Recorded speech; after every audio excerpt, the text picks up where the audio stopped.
कुछ भी करने से पहले थोड़ा सोचे। हिंदी कहानी।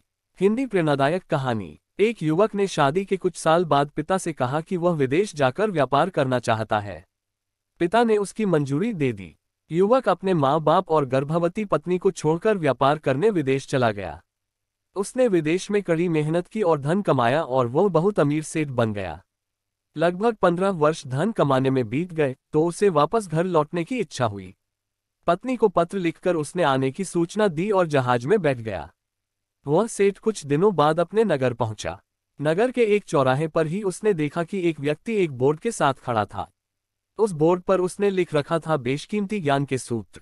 सेठ ने उस व्यक्ति के पास जाकर पता किया तो उसने बताया कि मैं बेशकीमती ज्ञान के सूत्र बेच रहा हूं।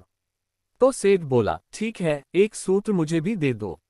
वह आदमी बोला, मेरे हर ज्ञान सूत्र की कीमत 100 स्वर्ण मुद्राएं है।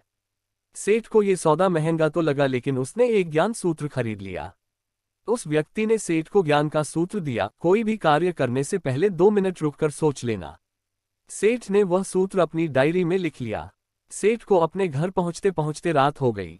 सेठ ने सोचा, इतने सालों बाद लौटा हूं तो क्यों ना सीधे पत्नी के पास पहुंचकर उसे सरप्राइज दूं।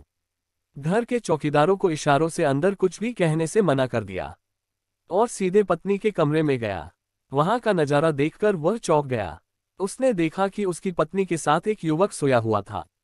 यह देखकर सेठ गुस्से से आग बबूला हो गया।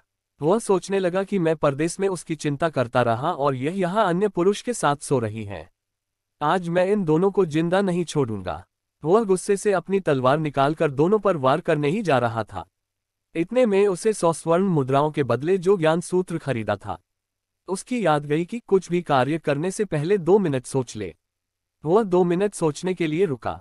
उसने तलवार वापस पीछे हटाई लेकिन वो किसी बर्तन से टकरा गई। बर्तन के गिरने की आवाज से पत्नी की नींद खुल गई। आंख खोलते ही उसने अपने सामने अपने पति को देखा तो वह बहुत खुश हो गई और बोली, आपके बिना जीवन सुना सुना था। इंतजार में इतने वर्ष कैसे निकले यह मैं ही जानती हूँ। पत्नी ने इतना बोलकर पास सोए हुए युवक को उठाते हुए बोली, बेटा उठ जा, तेरे पिताजी आए हैं। युवक उठकर जैसे ही पिता को प्रणाम करने झुका तो माथे की पगड़ी सेठ के पैरों में गिर गई। उसके लंबे लंबे बाल बिखर गए। सेठ की पत्नी ने कहा, यह आपकी बेटी है, इसके सम्मान को कोई आंच न आए इसलिए मैंने इसे बचपन से ही पुत्र के समान पालन पोषण और संस्कार दिए हैं। ये सुनकर सेठ की आंखों से आंसू की धारा बह निकली। उसने पत्नी और बेटी को गले लगा लिया और सोचने लगा, यदि आज मैंने उस ज्ञान सूत्र पर अमल नहीं किया होता तो आवेश में आकर कितना अनर्थ हो जाता। मेरे हाथों से मेरा ही निर्दोष परिवार खत्म हो जाता।